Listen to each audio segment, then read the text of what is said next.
to the nerdy neighborhood, everybody, and welcome back to your friendly neighborhood comic show. I'm your host, Lauren, your friendly neighborhood bi, and I'm joined here by a returning guest and also a new guest.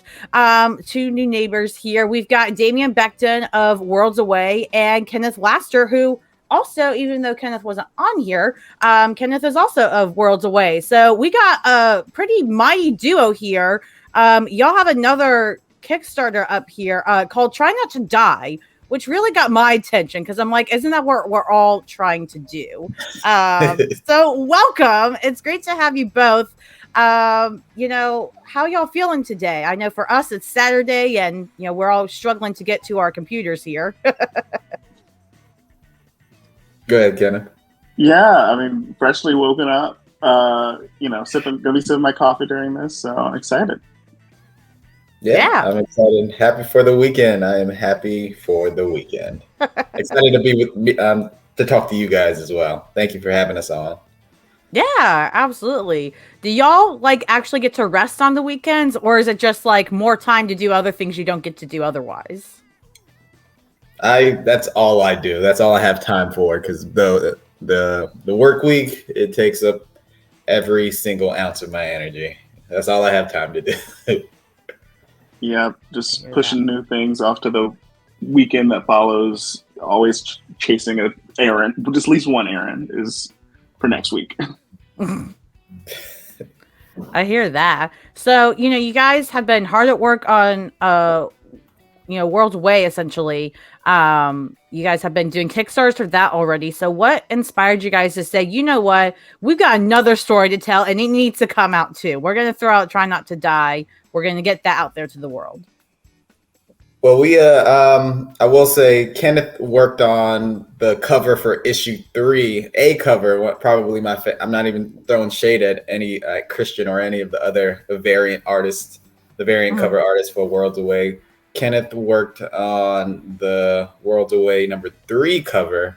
And kind of from that, we started on Try Not to Die. I think I approached Kenneth before that. But I was just in love with his art before. But I kind of approached Kenneth for Try Not to Die after I really wanted to work with the Black artists this go around. And I saw Kenneth's art and I just saw his work on his website and I hit him up and thank God, if you believe in him or her, or thank God that he was actually interested in Try Not to Die because it's turning out way better than I imagined. And he's truly a great collaborator and I'm appreciative that he's on board. I mean, look at that cover. It's incredible. So I had to actually dig a little for this. So this is on Kenneth's site, which is linked below for these guys watching at home. You guys can take a look around, see more about Kenneth's stuff. But I really love the color palette on this. Kenneth, you do the entire cover in terms of you do the layout, the design, the colors, everything? Yep, that's all me.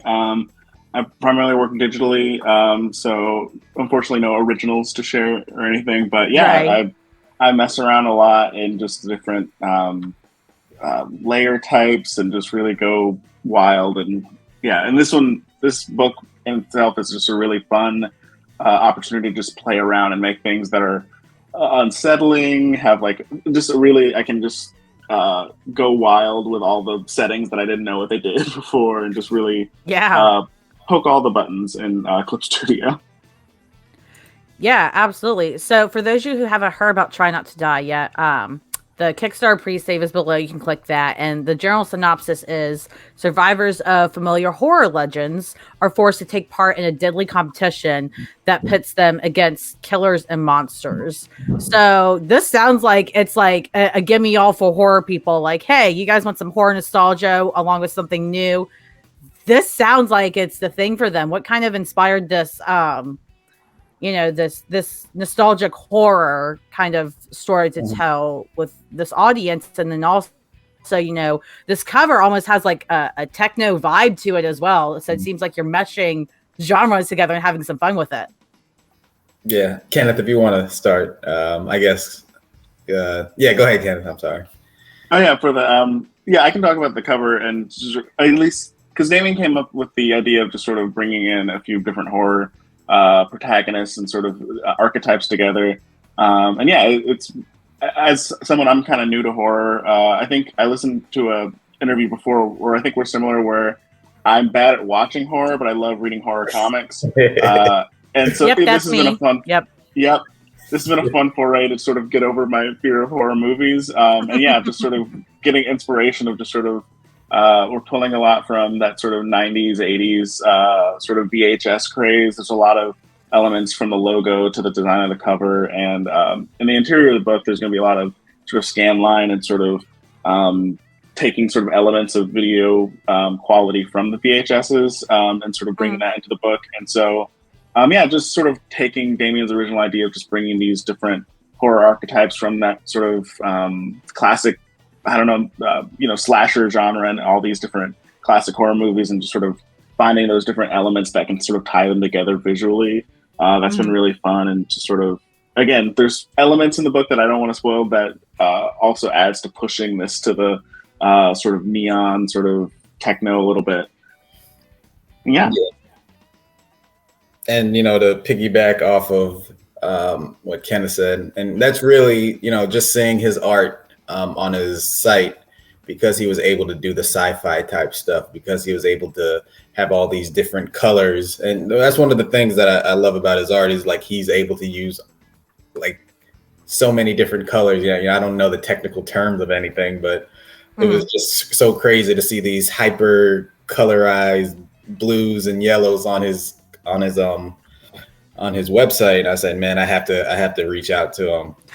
But Try Not to Die initially started as a rejected pitch to, I don't think I told Kenneth this, but it was a rejected pitch to a Band of Bards anthology from the Static from 2021. And again, I know I didn't tell Kenneth this because I just wanted him to do his own thing. But there was a previous artist on it, and I still have that artist in the that art in the stash somewhere. But I just, and I came up with it just because I wanted to pitch.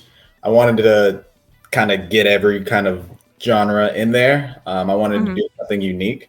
And I honestly don't know how I came up with it, but I was so in love with the idea that I said, you know what, let me go ahead and try to make this happen regardless. And I grew up with Scream. I grew up with Nightmare on Elm Street. I grew up with all these different things, and I wanted to figure out a way that we can do it.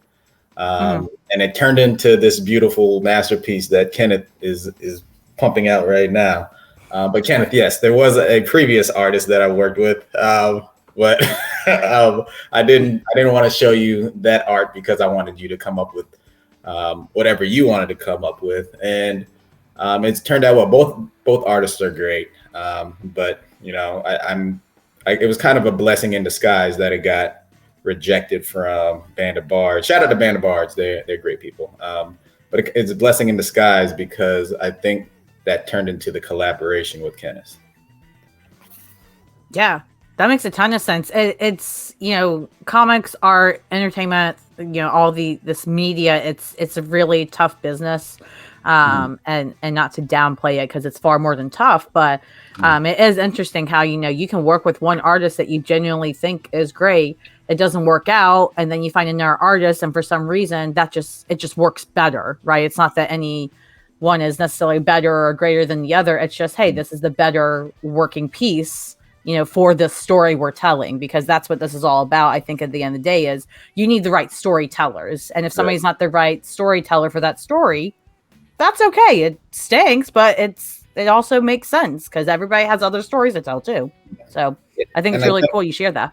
Yeah, it's like just even like Kenneth has some unique points of views and just story ideas, because the story that we have now is not completely the same story that I initially came up with. Kenneth threw so many great ideas in there. I'm like, yeah, you can do it. Go for it. Do whatever you want. I'm glad you said that because that's a way better idea than I had. But they're all good people that I've been working with, and I'm thankful for all of them. Yeah, and it's cool to hear too, because and it's cool to see, because there's always this conversation, I guess, or this dialogue with, comic book fans and creators even, right, where, who gets the credit for creating something? Is it only the writers and the artists, blah, blah, blah. And even though, Damien, it sounds like you had a version of Try Not to Die before Kenneth got brought on, now that Kenneth is on, you give him, he is still a co-creator, which I think is really admirable that you recognize that, yeah, technically it still existed, but it's not what it is now. And I always love to see that collaboration and that recognition amongst creators together. Absolutely. Yeah. And it's like, I think Damien, or you said, but yeah, the co-creator aspect was a really big selling point and sort of coming on board. And Damien's been super receptive with my ideas and sort of, it's been like a fun, like, not exactly improv, but sort of like taking each other's ideas and saying, yes, and how about that? And sort of like building stuff and then sort of getting really cool results. And so, yeah, I'm excited that, not just is Damien the writer and I'm the artist. We're sort of putting a lot of ideas together and sort of making a product that couldn't exist without either of us. Yeah, I love that you brought up improv and the whole yes and, because, you don't do a but and you don't say yes and then end it there. There's always more to tag along. And I think, even though this is different a little bit than improv, it really helps in, any creative form. If you say yes and you continue that thought process, whether you stay in the same realm after that or you go on somewhere completely different. So I absolutely love that. I think it's kind of essential, especially when you get to stuff like omni horror. You're combining all these different genres and you really have this big like playing field. Essentially, you're not stuck in one genre's archetypes or stereotypes. You can basically make your own almost. What's it been like to really take these different genres and themes you're trying to play with, along with characters people are familiar with, and say, let's blow open the sandbox and see what happens. That's kind of like, and I tell Kenneth this all the time. That's why I'm like super excited about this story, because there's literally anything that we can do. We can bring in these characters from this franchise. We can bring in this monster from this franchise if we wanted to, and that's exciting because you're not telling them like, look, I have really high hopes for this story. I'm knocking on wood, but this one might be it. And yeah, I tell Kenneth all the time, like, hey, look, I might get my heart broken because I have high hopes, but it's really just really cool to think about. Even we have 4 issues planned right now, but even after that, it can go off into many different tangents that we can truly play with. It's really exciting to think about, and just having Kenneth on board, he can do so many different styles, so many different eras. He can do so many different things that it's like I said, it's just exciting to think about. Yeah, and like and talking about the bringing in different types of genres and sort of different characters, it's been fun for me. It's just sort of a journey into horror for the first time. Like, I don't really have this history with like Scream and Halloween, so I've been watching all of those movies for the first time for this project, and so it's been a fun rhythm of just like me watching like Scream 3 or whatever, and one week I'm like, hey, Damien, why don't we try this? Or like, can we bring this element in from this? And so it's been just really fun, just sort of Damien is someone who's familiar with these films, and then me just sort of finding them for the first time and just finding different things that sort of resonate with me, and just sort of, again, like bringing those to the collaborative process and figuring out the whole story. It's been really, really exciting. Yeah. What magic do you think the story has for readers to kind of get immersed in and really enjoy it on a certain level? What you guys think that, magic ingredient or things about this story that you think are going to get readers hooked? I will say for issue one kind of works as a one shot that will lead into other possible things. You'll see there will be that nostalgia, especially if you grew up in the 90s and you watched Scream, or if you watched I Know What You Did Last Summer. There is that, especially at the very start of the book.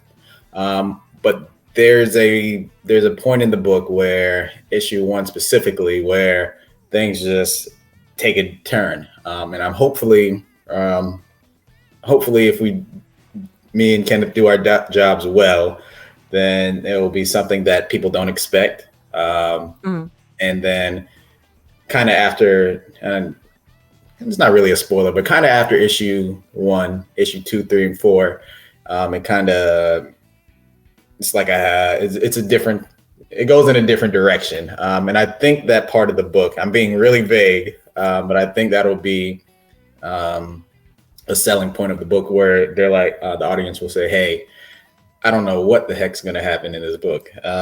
And that's exciting to think about it too. I'm really curious about the reception of the book when people read it.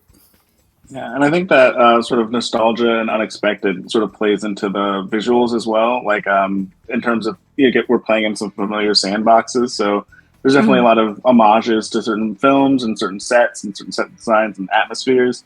So I think that's sort of filtering that through, like, again, my colorful, like, sort of stuff that I like to do, and then also certain characters and elements that are, again, fresh for this story, but also may be connected to some things later on. Will, again, zip in my mouth. But yeah, sort of adding those characters into the mix and sort of creating a completely new visual language on that, and sort of jamming that into these familiar things.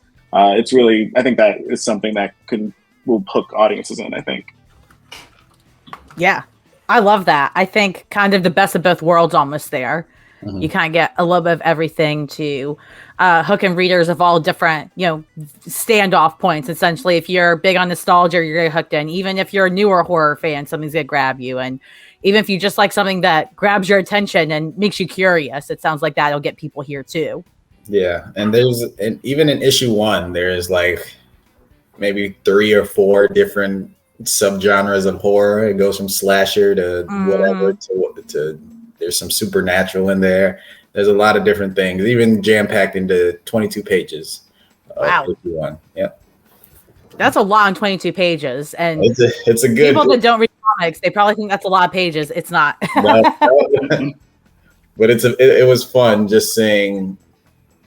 I don't know. I keep praising Kenneth because, it's just crazy to see the stuff that I write on the script. It just turns out better than I imagined, just coming from his tablet or whatever he draws on. But it's great. I mean, every page that he sends me, I just say, wow, incredible. Thank you for collaborating with me. Thank you for your kind words.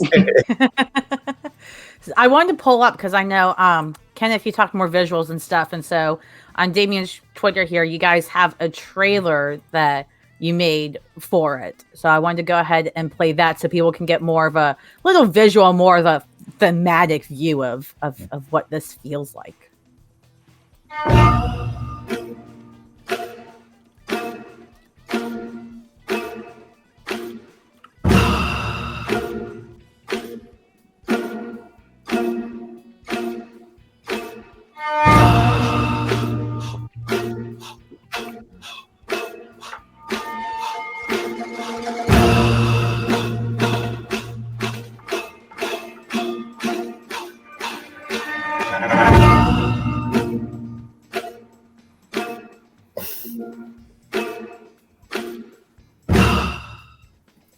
I mean, now I feel like I'm gonna die, and it's like 10:30 in the morning on a Saturday. Oh God, it's gonna play again. It's gonna terrify me. Oh God.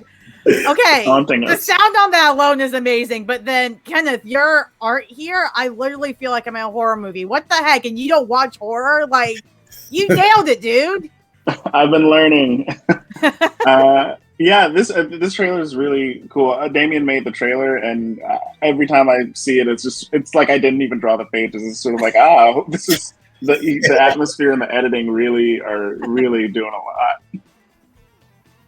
Yeah, it's great. I mean, I know I did do the trailer, but I mean, it's the combination between the music that I chose, but it's real. I think if anybody reads this, I truly believe, and I keep singing his praises, but I truly believe the standout is Kenneth's art, because just what he's able to do. You can see there's a slasher right there. You can see there's a bit of supernatural in there.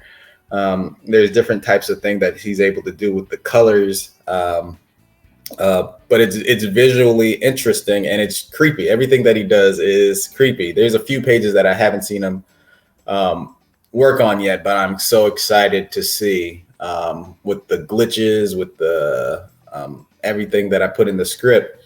But I mean, shout out to Kenneth, man. I think he will be the standout star easily from this. But yeah, it's fun to see. I love I stopped on this one because the textures really got me here, Kenneth, that you use here. Because, you said you work digitally. This looks like something that was done by hand with the textures to me. So full kudos to you, because it's really hard to make something digital look like it could have been done by hand. But your textures, like that graininess and stuff, that's so cool, however you did that. Thanks. That's been a big, not challenge, but sort of a fun opportunity to work with textures in this. There's a lot of stuff and just sort of a lot of things that I've been discovering along the way while working on this. And it's been really cool to sort of pair with, again, like the colors that I'm more, I use more frequently, but yeah, just sort of playing with the, monochrome and texture and really making you can feel the book that you're holding in a way, even if it's not like on like grimy paper, but I just like it gives it a little bit of a weight, I think. Yeah, absolutely. I think that's really necessary, especially in horror. There has to be some level of weightiness to it. It doesn't matter the subgenre of horror. It really needs to make you feel something. And I think that's also part of why I can handle horror comics, but not horror films. Horror comics, I can feel a certain amount and then close the book and be good. But horror films make me feel too much. And I'm like, I'm out. Bye. This is too much. But I'm interested because, this trailer creeped the shit out of me. So now I'm like, crap, this might be the first comic that makes me feel too much, but in like the best way possible. Yeah, it's been fun writing it, and just thinking about the different types of things that we're able to do because we bring in characters. They're not direct, they're not directly. They're inspired by characters from the movies, like we get Drew Barrymore from Scream. We have the babysitter, which is Halloween H2O, Laurie from Halloween. Then we have Daniel Kaluuya from Get Out. And then we have some other characters that you'll probably be able to recognize as well that'll show up. On the legal side, we're not sure. We probably can't use those characters. So we kind of morph them into our own. And I kind of told Kenneth, like, hey, let's turn them into our own, but we have to figure out a way to make it obvious who they're trying to be. And Kenneth knocked it out of the park. Yeah, that's another fun part of this book is sort of seeing these characters, figuring out just fun and creative ways to quote unquote file the serial numbers off, I guess. Yeah. But yeah, I'm just like putting them through filters of like, oh, what would be an interesting twist on this character? Like, what would be a way to update them or make them more of that character? Just find little nuggets to dig into, and it's been really fun to do on the design side of it. Yeah, I'm super excited. It looks phenomenal. The feeling in this trailer feels phenomenal. You guys both seem so dedicated and you're so excited about it. I wanted to ask as well, Damien, you mentioned earlier how you've got 4 issues planned, but technically you could do more with that if the desire was there from readers and all that. Is this a kind of world you're interested in building if you have the opportunity? Absolutely. As long as Kenneth is on board, I will absolutely love to, because I did, we have our 4 issues planned, our first story arc, but I've already thrown him different ideas about where we could go afterward. There's so many characters. I think I threw some horror video games his way that we can probably use going forward. But there's so many things. That's why I'm excited about it. That's why I have high hopes with even if we just do it independently for the rest its entire duration, that'll be great. But there's so many different areas that we can go and so many sandboxes that we can pull from. That it's exciting to think about. but 4 issues planned. Hopefully there will be an interest in more. But I think we got a good foundation. That's awesome. And so it's available for pre-save now. The Kickstarter goes live on this Wednesday, otherwise known as May 24th. Is there any, because obviously with Kickstarters, people love the extra rewards you can get and things like that. Is there anything about the actual campaign you guys want to tease in terms of rewards and things people can look forward to, things like that? Go ahead, Ken. Yeah, I mean, not to capitalize on the praise that I've gotten here, but there are a few commission tiers if my artwork has moved something in you. So there will be a few tiers of that. So that's a fun. I always like seeing that on other people's campaigns. So I suggested to Damien, like, I'll draw a few things. So yeah. Yeah, and there are a few things. We have a variant that will be available as well. Shout out to Kenneth, and shout out to Reed, who's the letterer, because we also have some of our previous work that will be available in bundles. Nice. So we're working on that as well. Mike Morocco, he did we have a I'm blanking on the word, but he did some art for us that will be able to that will be attached to it as well. We have a few different things planned, and like I said, we're just excited we're excited to get it out there.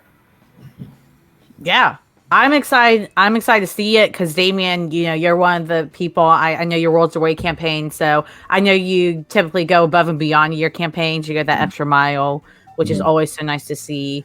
Kickstarters are really tough to run. And you do them very gracefully. So I'm really excited to see Kenneth add to that with those commissions and everything. I'm sure is going to shine brightly. Is this a 30-day campaign? Is it longer, shorter? It's 30 days, I believe. So from May 24th to June 23rd or 24th, something like that. Yes, ma'am. Perfect. That way you guys know that you guys can back early the second it is out on Wednesday, because, your funds are safe until the campaign ends. So if you're like, I can't get the money now because I'm broke, that's okay. We all are. We totally get it. You got 30 whole days. Your money won't be touched. So just back it. You're not going to regret it all. Damien, Kenneth, thank you guys so much for being on here today. It's so great to have you on the neighborhood. Kenneth, why don't you plug yourself away? Where in the world can people find you on the internet? Yeah, on the internet, I'm Disaster Laster, which is the word disaster and then my last name, on Twitter and Instagram. And I think most anything, I try to save that handle when all the new things come up. And then my website is kennethrlaster.com if you want to see art that I remember to update on that site. Awesome. Damien, what about you? Where can people find you? You can also find me on Twitter at Damien Becton, on Instagram, Becton. You can also go to damienbecton.com, which I need to update as well. I haven't touched that in about a year. And worldsaway.substack.com, where you can get an exclusive look. The first 6 pages at first 6 pages of Try Not to Die as well. Ooh, that's a goodie. Go get that, guys. I haven't seen that yet. So either I did not check my email for that Substack letter, or I forgot to subscribe. Either way, I'm going to go fix that right after this because I need to see those pages. Well, thank you guys again so much for being on here. It is such a blast having you on.